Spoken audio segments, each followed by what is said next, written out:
आयुर्वेदाबद्दल प्रत्येकाच्या मनात काही ना काही शंका नक्कीच असते. आयुर्वेद हळू काम करतो किंवा आयुर्वेद हा जुन्या काळासाठी आहे. आयुर्वेद प्रत्येकासाठी चालतो का?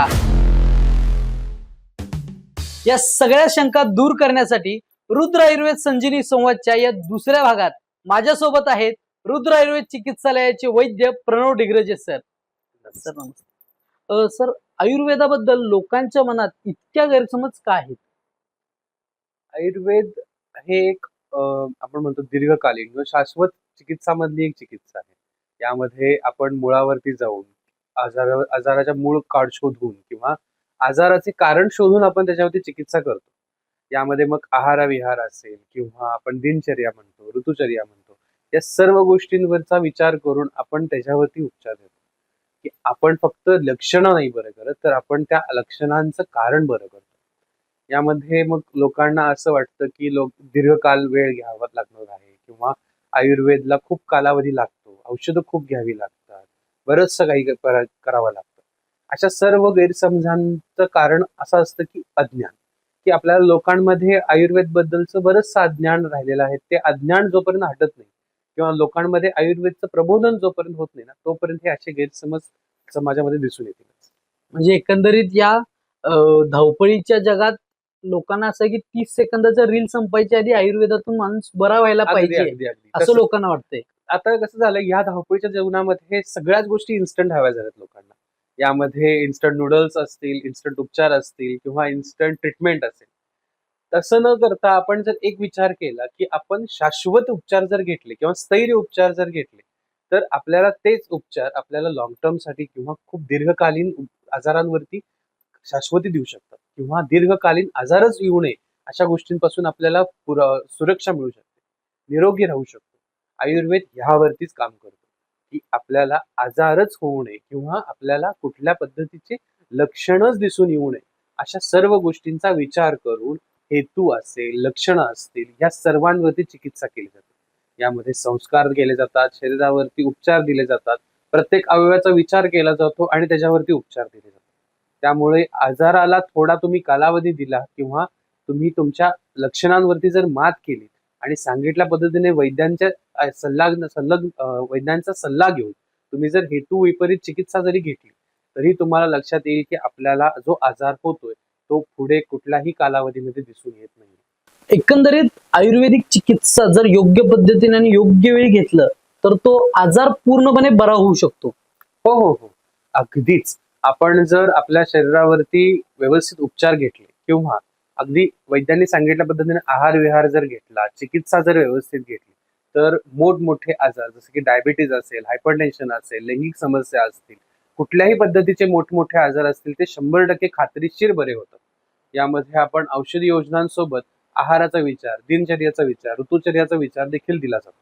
अशा पद्धतीनं जर आपण गेलो, तर आपण 100% बरे होऊ शकतो, निरोगी राहू शकतो. तुम्ही म्हणलात तसं डायबिटीज किंवा शुगर या ज्या गोष्टी आहेत, म्हणजे आयुर्वेदाच्या बाबतीत एक समज आहे की आयुर्वेद हा जुन्या काळातील उपचार पद्धती असल्यामुळे आत्ताच्या ज्या आधुनिक आजार आहेत त्यांवरती तो मात करू शकत नाही, असा एक लोकांच्या मध्ये गैरसमज आहे. मग ते कितपत सत्य आहे? नाही, आता पूर्वीपासून आयुर्वेदला सुडो सायन्स म्हणून ओळखलं गेलंय. पण तसं नसून आता आपल्याकडे बरेचसे शाश्वत त्याची उदाहरणं आहेत किंवा त्याच्याबद्दलचे बरेचसे रेफरन्सेस देखील आहेत, की सध्या असलेले लाईफस्टाईल डिसऑर्डर्स असतील, आहार-विहारामुळे होणाऱ्या चुकांमधनं होणारे नवीन-नवीन आजार असतील. आता कोविड हा एक श्वास रिलेटेड म्हणजे श्वसनाचा आजार असून त्याच्याबद्दलचं कुणालाच काही कल्पना नव्हती. पण तरी सुद्धा आयुर्वेद तिथे खूप शाश्वतीने उभा होता आणि त्याच्यावरती उपचार देऊन गेला. कोविडमुळे बऱ्याचशा लोकांना आयुर्वेद बद्दलचं प्रबोधन झालं. लोकांनी आयुर्वेद निवडला किंवा आयुर्वेदकडे वळली लोकं आणि तिथूनच निर्माण झाले ते आयुर्वेदचे एक वेगळी चिकित्सा किंवा आपण म्हणू शकू एक वेगळं पाऊल किंवा आयुर्वेदला मिळालेली एक नवीन घडी अशी पण म्हणू शकू आपण. ह्यामधनंच आयुर्वेद असं दिसून येतं, की आत्ताच्या करंट गोईंग लाईफस्टाईलसाठी किंवा आपण आता सध्या धावपळीच्या जगामध्ये चाललेल्या असलेल्या सर्व गोष्टींमध्ये आपल्याला आयुर्वेद कसा अनुभवता येईल किंवा तो कसा आत्मसात करता येईल, या सर्व गोष्टी आपल्याला दिसून येतात. आणि असं आपण कुठंच म्हणू शकत नाही, की आयुर्वेद जुना आहे म्हणून तो त्या काळामध्येच विलीन होऊन गेला. असं नाही नसून आयुर्वेद आत्ता सुद्धा अजून सुद्धा शाश्वत आहे आणि त्याच्यावरती अजून आपल्याकडे पुरावे दिसून येतात. म्हणजे आधुनिक आजारांमध्ये आता शुगर किंवा बीपीचा त्रास हा आत्ताच्या काळात जास्त लोकांमध्ये दिसून येतोय. तर मग अशा कोणत्या कोणत्या आजारांवर आयुर्वेद खूप चांगला परिणाम करून जातो उपचारांमध्ये? अगदीच आता तुम्ही म्हणला तसं की शुगर, बीपी हे आता लहान मुलांमध्ये पण दिसून येत आहेत, की जसं की जेणेकरून जे आजार आपल्याला कधी पूर्वी दिसतही नव्हते, की लहान 18 वर्षाच्या आधी किंवा 12 वर्षाच्या आधीच लहान लहान मुलांची केस पिकणे किंवा लहान मुलांमध्ये डायबिटीस दिसणे, थायरॉइड दिसणे, मुलींचं वयाच्या आधीच मुली मोठ्या होत आहेत. या सर्व गोष्टींचं कारण जे आहे ते लाईफस्टाईल डिसऑर्डर. आणि आयुर्वेदाने पूर्वीच लिहून ठेवलेलं आहे, की लाईफस्टाईल कशी असली पाहिजे, आहार विहार कसा असला पाहिजे. मी वारंवार हेच सांगायचा प्रयत्न करतोय, की लोकांनी आहार विहार कसा जपला पाहिजे, दिनचर्या कशी पालन केली पाहिजे, ऋतुचर्याचं पालन कसं झालं पाहिजे. यातूनच आपल्याला लक्षात येतं, की आपण जे गोष्टी आपल्या चुकीच्या गोष्टींमुळे आपल्याला जे आजार होत आहेत, ते आपण संपूर्णपणे मुळापासून निघून जात आहेत आपले. ह्यातून आपण एकच समज घ्यायची, की आयुर्वेद जर आपण आपलासा केला, तर आपल्याला निरोगी आयुष्य जगायला किंवा आनंदी आयुष्य जगायला काही हरकत नाही. म्हणजे एकंदरीत आयुर्वेदिक औषधांमुळे जितका माणूस बरा होतो तितकाच डिसिप्लिन त्याला महत्वाचा आहे. महत्वाचं आहे. म्हणजे फक्त औषधं घेतोय आणि माझं शरीर व्यवस्थित काम करतंय असं नाही होणार. तुम्हाला तुमचं फिजिकली सुद्धा तेवढंच स्ट्रॉंग राहायला पाहिजे किंवा गरजेचं आहे. व्यायाम असू दे, आहार विहार असू दे, या गोष्टींचं डिसिप्लिन सुद्धा ठेवणं गरजेचं आहे.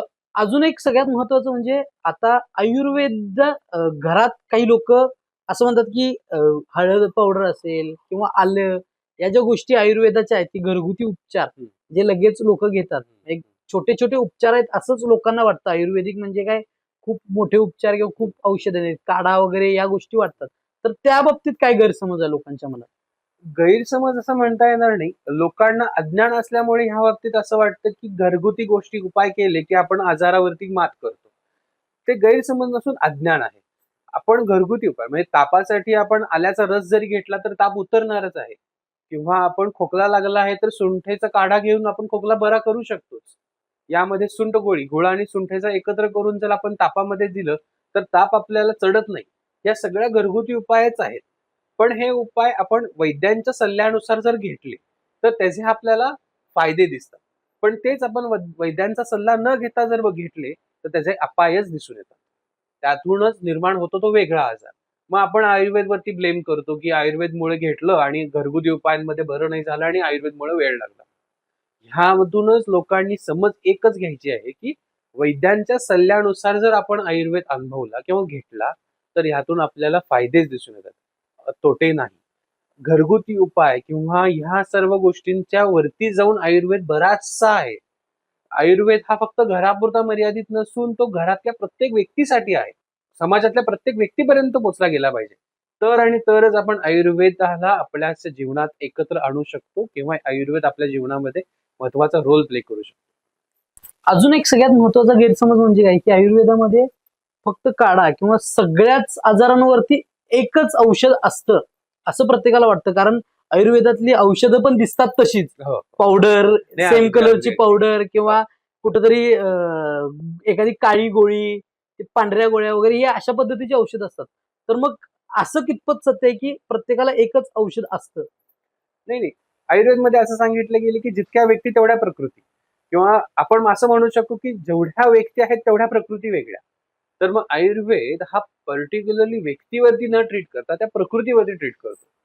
म्हणूनच प्रत्येक आजारावरती किंवा प्रत्येक व्यक्तीवरती वेगळे पर्सनलाइज्ड उपचार केले जातात किंवा प्रत्येकाला वेगळी उपचार पद्धती दिली जाते. प्रत्येकाचा दोषांचा विचार, धातूचा विचार, मलाचा विचार असेल किंवा देश कालाचा विचार असेल, या सर्व गोष्टींचा, वयाचा देखील विचार येतो. आपण लहान बाळांना तेच औषध आणि मोठ्यांना देखील तेच औषध असं देऊ शकत नाही. प्रत्येकाचा आजाराचा विचार असतो, प्रत्येकाच्या प्रकृतीचा विचार असतो आणि त्यानुसार आयुर्वेद निवडला गेला गरजेचा आहे. आपण ॲलोपॅथीमध्ये कसं की ताप आला की पॅरासिटामॉल घेतलं, तसं आयुर्वेदमध्ये नसून आयुर्वेदमध्ये ताप का आला, कुठल्या वयामध्ये आलेला आहे, कुठल्या व्यक्तीला आलेला आहे, कुठल्या देशामध्ये आलेला आहे, कुठल्या कालामध्ये आलेला आहे, या प्रत्येक बारीक सारीक गोष्टींचा विचार करून आपण उपचार देतो. आयुर्वेद हा प्रत्येक व्यक्ती तो व्यक्ती वेगळा असतो आणि त्यानुसार चिकित्सा गेली तर आपल्याला 100% खात्रीशीर उपाय दिसून येतो. आयुर्वेद आणि आधुनिक विज्ञान यांचा काय संबंध आहे आत्ताच्या काळात? आयुर्वेद हे एक विज्ञानच आहे शेवटी. आपण म्हणतो की आपण फक्त विज्ञानाचा काल वेगळा एवढाच. विज्ञान हे शाश्वत असतं. विज्ञान हे पूर्वीचं पण आहे आणि आता देखील आहे. आधुनिकता त्यात एवढीच होत गेली की आपण वयानुसार किंवा आपल्या जनरेशननुसार विचारांमध्ये प्रगल्भ होत गेलो. तसेच आयुर्वेद देखील विचारांनी प्रगल्भ होत गेलेला आहे. कालानुसार औषधांमध्ये जे बदल करणं गरजेचे होते ते बदल होत गेलेले आहेत.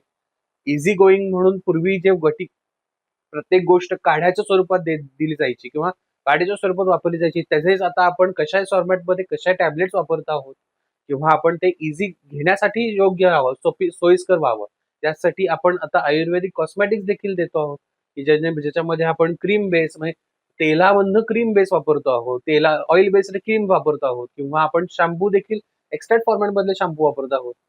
आयुर्वेद कुठेही सोडलेलं नाहीये आपण, फक्त आधुनिकता आपल्यात आलेली आहे किंवा आयुर्वेदमध्ये जे गरजेचे बदल होते किंवा वैयक्तिक आपण जे बदल करणं गरजेचं होतं त्यानुसार आपण बदल करत गेलो आहोत आणि आयुर्वेदची कूस मात्र आपण सोडलेली नाही.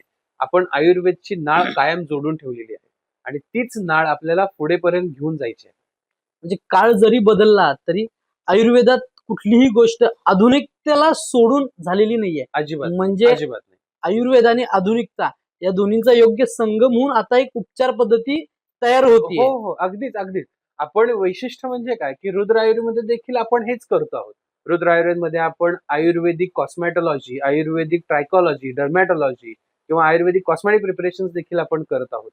हे कॉस्मेटिक प्रिपरेशन्स पूर्णपणे आयुर्वेदिक नैसर्गिक गोष्टींना धरून असतात. आपण आयुर्वेदची कूस कुठेही सोडलेली नाहीये किंवा आयुर्वेदचा नाळ कुठेही सोडलेली नाहीये. या सर्व गोष्टींचा आज असा परिणाम दिसून येतो की आपण 100% खात्रीशीर उपाय देत आहोत. लोकांपर्यंत 100% उपचार पद्धती जात आहेत आणि हे सर्व काही पारंपरिक शास्त्रोक्त ग्रंथोक्त आयुर्वेद वापरूनच. याच्यामध्ये आपण काढा किंवा क्रीम किंवा लेप यांचा कशाचा वापर करतो?